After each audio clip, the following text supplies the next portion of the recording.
한 주를 시작하는 월요일 우리 시장 역시나 피로감을 좀 주는 변동성을 나타내고 있는데요. 시황 흐름 읽어보겠습니다. 오늘 시황 해설 김진 주식원탑 이사 함께하겠습니다. 이사님 어서 오십시오. 안녕하십니까. 오늘 말씀 나눌 이야기 주제를 압축하고 말씀 나누겠습니다. 4분기 국내 증시에 대한 뷰들이 강세장에 대한 기대감들이 높아지고 있다는 얘기인데요. 기대가 됩니다. 그 전에 주식시장은 주가는 항상 걱정의 담벼락을 타고 올라간다는데 물가, 그다음에 금리, 거기다 중동의 긴장감까지 왜 이렇게 담벼락들이 많이 나타나는 걸까요?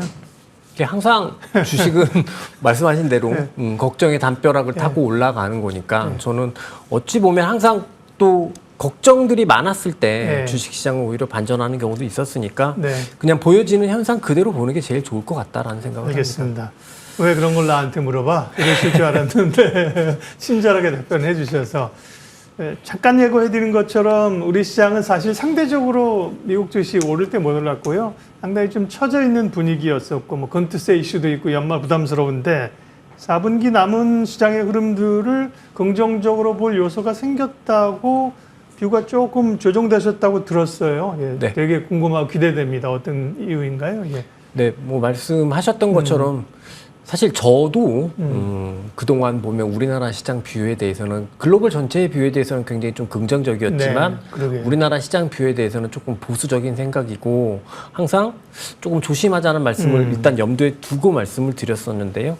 그런 흐름들은 그동안의 흐름들을 보면 좀 어쩔 수 없는 모습이었다라고 생각이 듭니다. 하지만 최근 들어서 특히 지난주의 흐름들을 변화를 보면서 이런 아주 상당 기간 한 1년 이상 진행됐던 이런 궁극적인 부진들은 벗어날 수 있게 되지 않을까라는 생각이 들었는데요. 그래서 오늘은 그런 흐름들에 대해서 좀 말씀을 드려보려고 합니다. 결론부터 말씀을 드리면 주가가 좀 그렇게 보여주고 있는 것 같다라는 게 가장 기본적인 생각입니다. 우리나라 시장 부진했다 하지만 그동안 보면 미국의 AI 주도주를 따라서 움직이는 하이닉스라는 주도주가 명확하게 있었습니다. 근데 보통 그렇게 명확한 주도주가 있다고 하면 시장 전체도 같이 움직여주는 게 좋을 텐데 우리는 그렇지 못했던 거죠. 근데 이 부분에 대해서 많은 사람들이 여러 가지로 설명을 할 수 있겠지만 실제 주가가 어떻게 진행되어 왔는가, 시장 친화적으로 본다라고 하면 결국 반도체라는 상승이 있었지만 반대로 반도체가 지수의 상승을 이끌고 가는데 반대로 갉아먹는 고질적인 약세 요인이 있었기 때문이다라고 생각을 하는데요.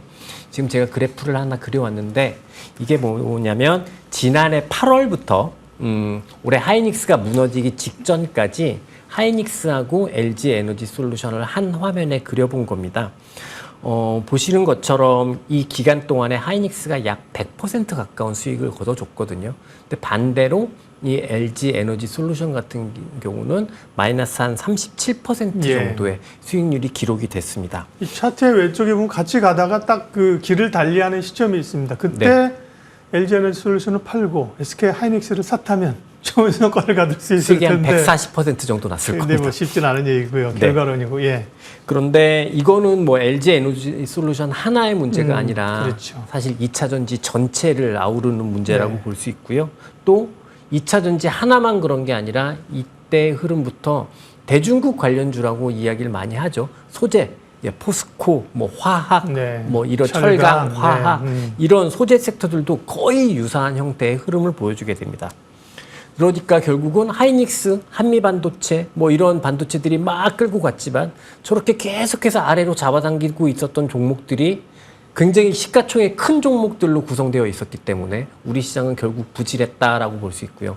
거기에 7월 이후부터 이제 글로벌 전체 반도체가 조정을 받는 과정에서 하이닉스 같은 경우에는 대세 상승 이탈까지도 생각할 수 있는 그런 약세가 나오면서 우리나라 시장 입장에서는 주도주가 상실이 되고 고질적인 약세 요일은 계속 유지되는 이 이중고 속에서 우리나라 시장은 계속해서 부진했던 것 같다라고 생각이 듭니다. 네.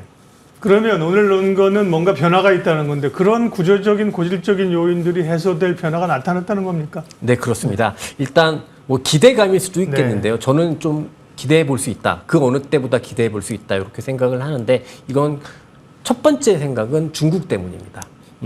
지난주에 이제 중국 시장이 엄청난 드라마틱한 반전을 보인 걸 네. 이제 기억을 하실 텐데요. 제가 그래프 두 개를 또 가지고 와 봤습니다.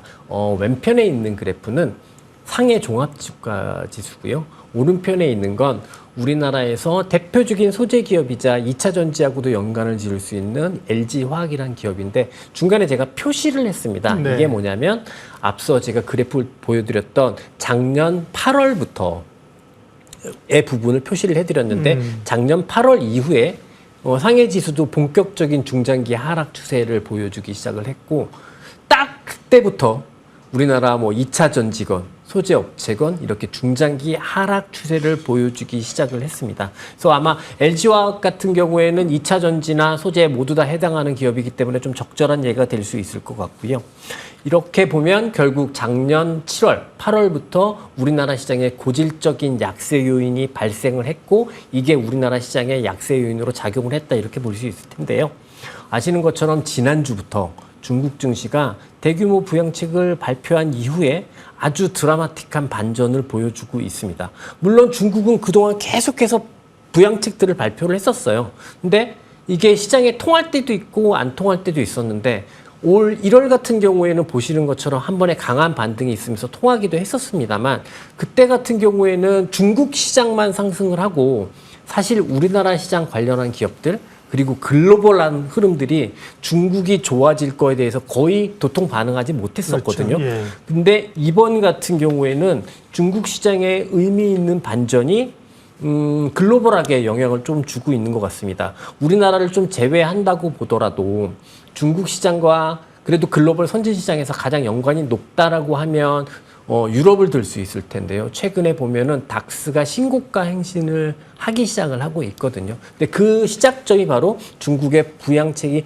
나오고 나서부터로 볼 수 있습니다. 그렇기 때문에 일단 중국의 부양책은 계속 있었지만 글로벌 금융시장에 이렇게 모멘텀을 줬던 적은 이번이 가장 의미 있고 가장 뚜렷한 것 같고 이런 흐름이라고 생각을 한다면 우리나라에서도 이제 대중국 관련 주식들이라고 하는 주식들 그리고 2차 전지들이 움직이기 시작하는데 이 움직이고 있는 형태들이 그동안 작년 8월부터 형성됐던 중장기 하락 추세에 대한 반전 형태로 지금 나타나고 있는 것 같거든요. 그렇다라고 보면 우리나라 시장 전체에서는 그동안 우리의 발목을 잡았던 고질적인 약세 요인이 약세 요인은 조금 해소되기 시작한다. 일단 이 큰 환경에서는 네. 굉장히 대단한 변화다라고 그렇죠. 생각을 하고 이 부분이 일단 우리나라 시장을 긍정적으로 좀 전망하게 하는 첫 번째 부분이다라고 생각을 합니다. 물론 중국 때문에 우리 증시가 못 갔어. 중국 다 너희들 때문이야라고 얘기할 수는 없지만 네.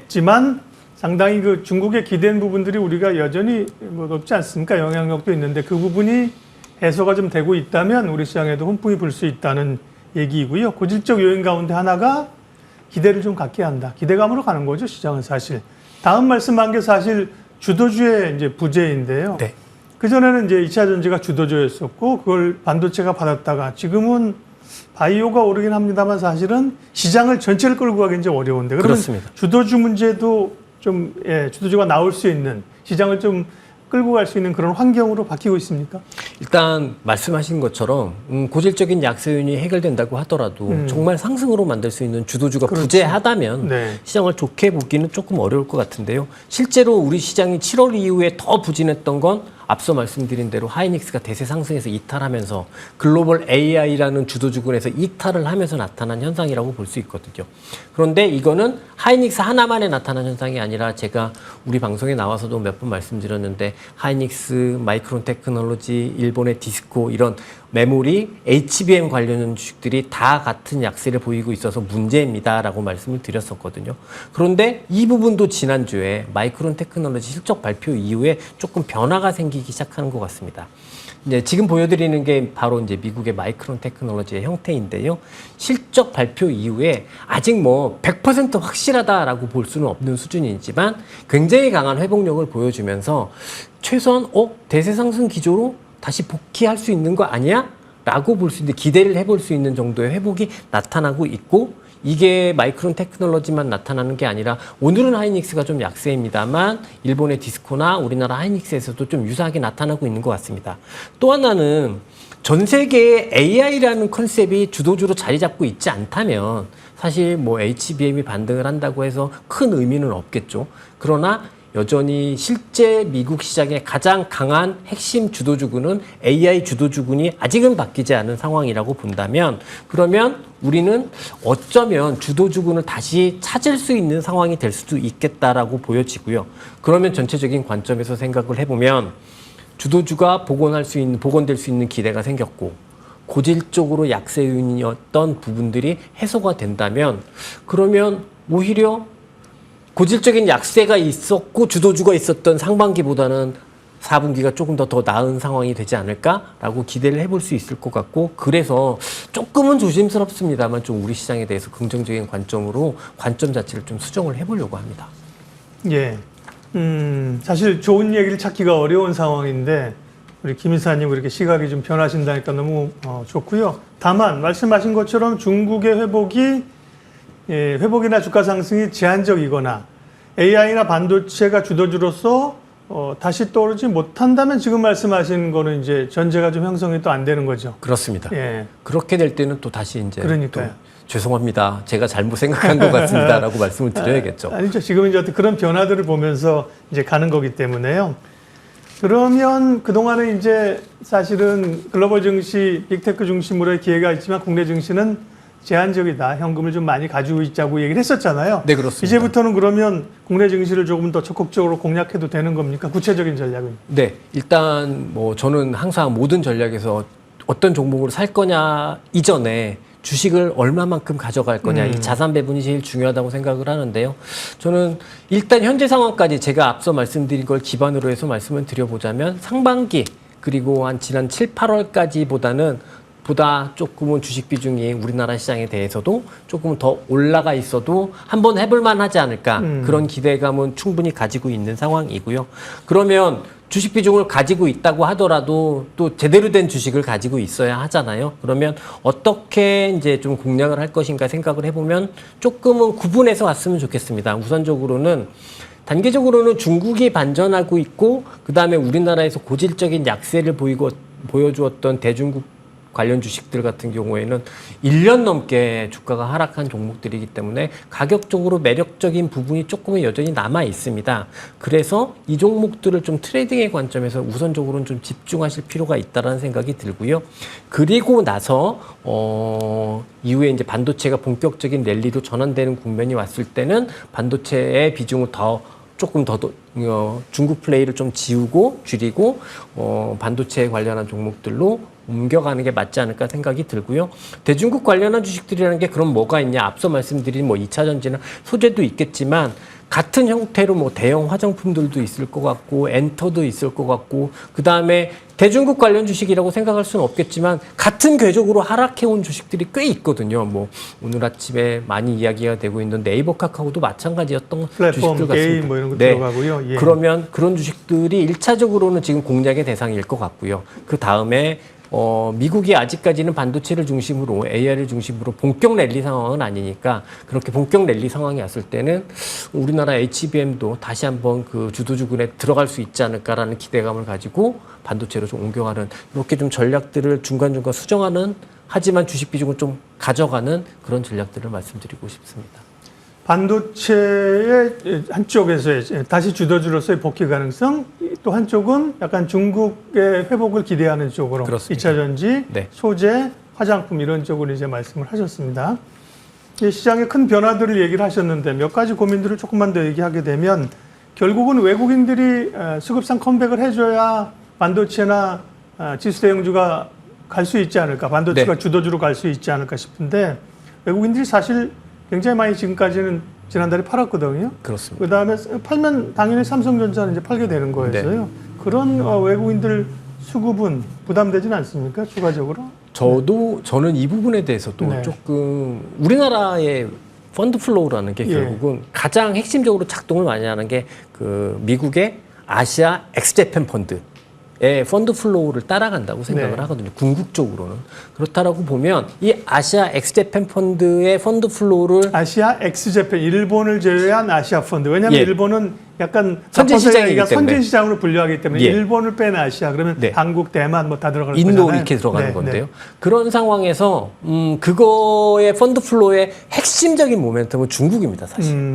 그동안 계속 그 펀드에서 아웃플로우가 펀드 유출이 발생했던 중국에 이유는 돈이 빠졌죠. 예, 중국 때문에 그런 거였거든요. 그러니 지금 제가 말씀드린 대로 중국의 회복, 중국의 반전이 글로벌하게 지금 인식되고 있기 때문에 저는 외국인들이 우리나라 시장에서 도망가는 과정 자체는 조금은 이제는 둔화돼서 나올 수 있지 않을까라고 기대를 해보고 이런 것들이 다 이렇게 수급 따로 뭐 펀더멘탈 따로가 아니니까 예, 연결되지 않을까라는 생각을 해봅니다. 네.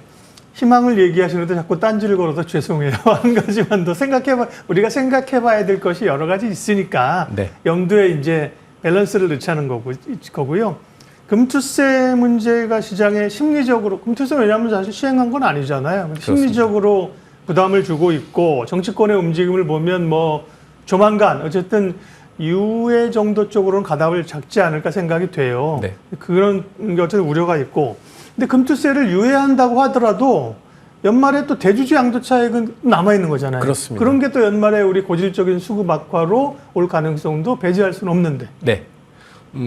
저는 펀더멘탈이 수급을 이긴다라고 생각을 합니다. 그래서 많이 걱정들 하시죠. 금투세도 걱정하시고 그다음에 12월에는 최근 몇 년 동안 항상 코스닥을 그렇죠. 중심으로 해서 네. 이제 물량들이 쏟아졌기 때문에 항상 걱정들을 하시는데 그래도 시장이 좋아지면 12월 달에도 장은 오릅니다. 그리고 만약에 이게 미국의 AI를 중심으로 오르면서 네. 우리 하이닉스가 따라갈 수만 있다면 저는 오히려 지금 삼성전자가 조금 정신을 차렸으면 좋겠다라고 생각하는데 워낙 많은 악재들이 나오고 있는데요. 그렇다고 해서 삼성전자가 지금 쇼트 포지션을 구축해야 되는 상황으로 보이지는 않거든요. 그러면 제가 너무 지금 낙관적으로 말씀드린 것 같은데 제가 그렇게 낙관적인 사람은 아니지만 네. 뭐 수급의 부분도 걱정은 많으시겠지만 좋아진다고 하면 수급은 오히려 두 번째 문제다라고 말씀을 드리고 싶습니다. 네. 4분기는 무조건 낙관적으로 얘기하신 건 아니고 뭔가 변화의 조짐들이 이제 나오는 것 같다. 그걸 읽어보자고 하셨는데 제가 자꾸 이제 너무 강세는 쪽으로 몰아간 것이 아닌가 싶어서 좀 부담스러운데 그러니까요. 어쨌든 다행스럽습니다. 변화를 좀 듣고보도록 하지요. 오늘 시황해설 주식원탑 김진희 이사님 함께 했습니다. 고맙습니다. 감사합니다.